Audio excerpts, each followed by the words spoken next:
खानपुर महर मां ख़बर शामिल क्यों था। अब्दुल वहीद गडानी की रिपोर्ट मुताबिक खानपुर महर गडानी पाकिस्तान गडानी नौजवान इताद पारां खानपुर महर के एक मकामी होटल में प्रोग्राम मुनक़िद किया वियो।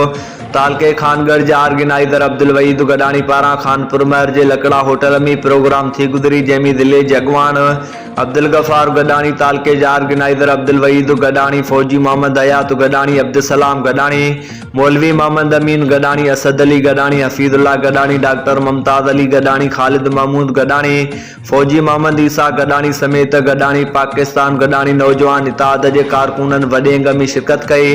प्रोग्राम दौरान तंजीमी उमूर ते पिण ॻाल्हि ॿोल कई वई। इताद सां वाबस्ता नौजवाननि गडानी कबीले के दरपेश मसइलनि उन्हनि जे हल लाइ गौर वीचार कयो वियो। प्रोग्राम के खिताब कंदे ज़िले जे अॻवान अब्दुल गफ़ार गडानी चयो आहे त अॼु जे प्रोग्राम जो मक़सद नौजवाननि खे हिक हंधि गॾु करे संदसि ॻाल्हियूं मसइला ॿुधाइणो। हिन चयो त गडानी कम्यूनिटी सां वाबस्ता माण्हुनि खे हमेशह चूंडियल नुमाइंदनि पारां नज़रअंदाज कयो वियो। ज़िले घोटकी अंदरि गडानी बिरादरी जो वॾो वोट बैंक मौजूदु आहे, पर तंहिं हूंदे भी केतिराई ॻोठ सहूलतुनि खां महरूम बणियल आहिनि।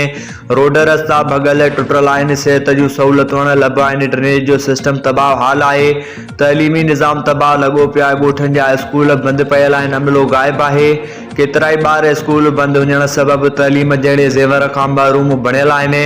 मौलाना मोहम्मद अमीन गडानी, अब्दुल वहीद गडानी, अब्दुल गफ़ार गडानी चयो त अहिड़े सूरताल खे ॾिसंदे गडानी पाकिस्तान गडानी इताद जेके पंहिंजे हक़नि जे लाइ ख़ामोश न वेंदा, पोइ हिन पाकिस्तान गडानी नौजवान इताद जे अॻवाननि ऐं कारकुननि खे ईंदड़ जनरल इलेक्शन में मुकमल तैयार रहण जो चयो। पार्टी के तालके खानगढ़ अॻवाननि अब्दुल वहीद गडानी खिताब पिण कयो। उन मौक़े ते गडानी नौजवान इताद में केतिरनि ई नवनि माण्हुनि जी मेंबरशिप लाइ कोशिश कई वेंदी।